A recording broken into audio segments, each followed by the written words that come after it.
বিয়ের পরে শ্বশুরবাড়ির প্রশংসা সবাই করে কম বেশি।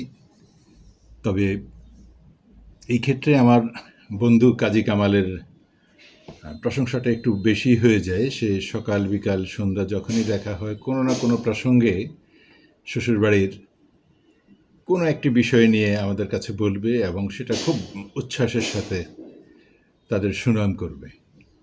এরকম চলছে বহুদিন। তার মধ্যে বলে রাখি, আমাদের বন্ধুদের মধ্যে সবার আগে বিয়ে করেছে কবির, তারপরে হচ্ছে হামিদ, এরপর হচ্ছে এই কামাল, কাজী কামাল। এর মধ্যে কাজী কামাল হচ্ছে বাংলাদেশ ব্যাংকের স্টাফ, হামিদ হচ্ছে ব্যবসা করে, আর কবিরও ব্যবসা রাজনীতি এগুলোর সাথেই জড়িত।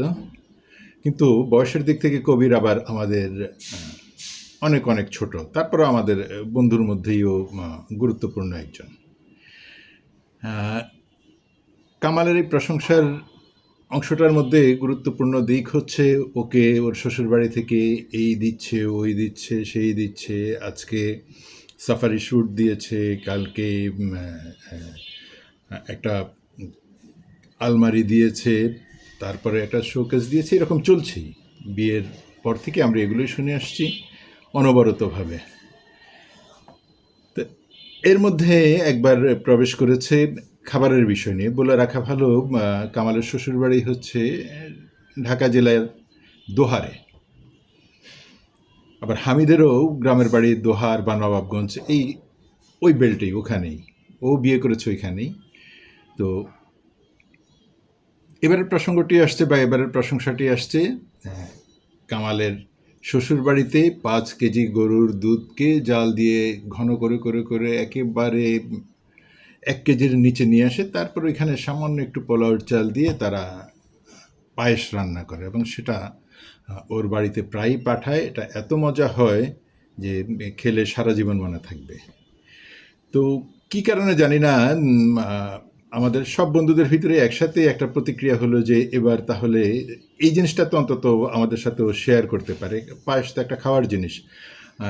আলমারি, শোকেস বা ওর ওই অন্যান্য জিনিসগুলো যেটা ওর ব্যবহার করার, ওগুলো না হয় আমাদের দিতে পারে না, কিন্তু খাবারের এই জিনিসটা তো আমাদেরকে দেয়া যায়। সবাই অ্যাট এ টাইম সবাই ওকে ধরে বসলাম, তাহলে একদিন এই পায়েস যখন আনবে আমাদেরকে খাওয়াতে হবে। ওর জিনিসটা বুঝে উঠতে পারে না যে আসলে এটা ওর জন্য কতটা বিব্রতকর পরিস্থিতি তৈরি করবে। তাৎক্ষণিকভাবে বলে যে হ্যাঁ হ্যাঁ অবশ্যই খাবো, পরিস্থিতি সামাল দেওয়ার জন্য। কিন্তু তারপরে যেটা ঘটলো, এটা নিয়ে প্রায় প্রতিদিনই ওকে আমরা প্রশ্ন করি, কিরে পায়েস কবে আসবে, কবে খাওয়াবি? আজ আসবে, কাল আসবে, পরশু আসবে, কিন্তু সে পায়েস আর আসে না। আমরা তো আর ছাড়ছি না। আমাদের মনের ভিতরে দাগ কেটে আছে সেই 5 কেজি খাঁটি গরুর দুধকে জাল দিয়ে ঘন করে, তারপরে সেখানে সামান্য একটু পোলাওর চাল দিয়ে যে পায়েস রান্না হয়, সেটা সাদা, কি স্বাদের পায়েস! কবে খাবো সেই শ্বশুরবাড়ির পায়েস? এর মধ্যে ঠোঁট কাটা একজন আলাউদ্দিন তো একদিন বলেই ফেললে, ধর মিয়া, চাপা বাড়ানোর আর জায়গা পান না মিয়া, আপনার শ্বশুরবাড়ি থেকে মিয়া পায়েস দেয়, আমরা খাওয়ান না, চুপে চুপে খান, আপনার মেয়ে ডায়রিয়া হইব। কিন্তু এতেও কামাল তেমনভাবে মাতবল কিছুই করে না। অর্থাৎ পায়েস ওর বাড়িতে তারপর থেকে এসেছে, সেই যে আমাদের কাছে বলেছে তারপর থেকে এসেছে পায়েস বা আসেনি, এটা আর কোনো দিনও বলেনি। কিন্তু আমরা তো আর ছাড়ছি না, আমাদের তো ইচ্ছা এই পায়েস খেতেই হবে। যাক, এভাবে অনেক দিন কেটে গেল, বছরও কেটে গেল, কয়েক বছর কেটে গেল, আমরা ওকে বলতে ছাড়ছি না, কিন্তু পায়েস আর আমাদের কপালে ঝুটছে না। তারপরে এরকম একদিন ঈদের ছুটি আসলে, ঈদের ছুটিতে সাধারণত আমরা যেটা করি, ব্যাংক কলোনির অনেকগুলো ফ্ল্যাট খালি হয়ে যায়, অর্থাৎ যারা ফ্ল্যাটের বাসিন্দা তারা ছুটিতে, দীর্ঘদিনের ছুটিতে বাড়িতে চলে যান। তখন তাদের ওই ফ্ল্যাটে যারা বিশ্বস্ত আত্মীয় পরিজন আছে তাদের কাছে চাবি দিয়ে যায়, ফ্ল্যাটকে একটু রক্ষণাবেক্ষণ করার জন্য, আলো বাতাস প্রবেশ করানোর জন্য। এরকম একটি ফ্ল্যাট প্রায় মুজিব পেয়ে থাকে, মুজিবের কাছে চাবি দিয়ে যায়, আমরা ওখানটাতেই আড্ডা দিই এবং ঈদের আনন্দ উদযাপন যা আমরা নিজেরা ওখানেই করি, সব বন্ধুরা ওইখানেই। তো এরকম মনের দুঃখ নিয়ে, যেহেতু কামালের শ্বশুরবাড়ি থেকে পায়েস আসছে না, কিন্তু পায়েস তো খেতে হবে। এবং ওকেও খাওয়াতে হবে। আমাদেরটা স্বাদ যাই হোক, আমাদেরটা সেই খাঁটি গরুর দুধ না হয়ে মিল্ক ভিটাই হোক।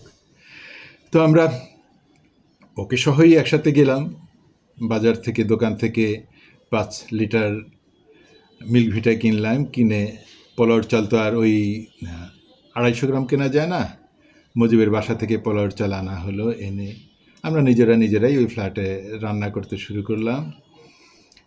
সময় যত গড়াচ্ছে আমাদের বন্ধুদের উপস্থিতি তত বাড়ছে। জানে সবাই আমরা এই ফ্ল্যাটেই আছি, ওখানে চলে আসে সবাই।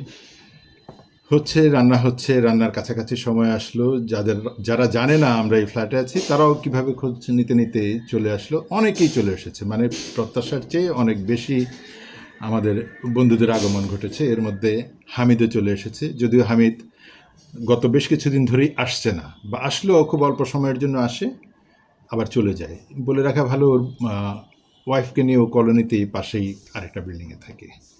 খাওয়ার সময় চলে আসছে। এখন ও বলে বসলো যে আমাকে একা দিলে হবে না, আমার বউকেও দিতে হবে। কে বলল? হামিদ। আর সাথে সাথে কবির ধরে বসলো, তাহলে তো আমারও বউ আছে, আমাকেও দিতে হবে।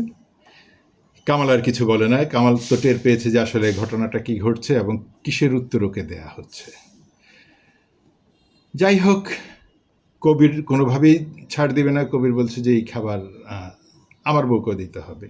যাক, কবিরকে মানানো হলো যে এটা তো তোর শ্বশুরবাড়ি তো এইখানেই, আর হামিদের শ্বশুরবাড়ি তো অনেক দূর, সেই দোহার বা নবাবগঞ্জ এখানে, তোটা না হয় নাই নেই, হামিদকে দে।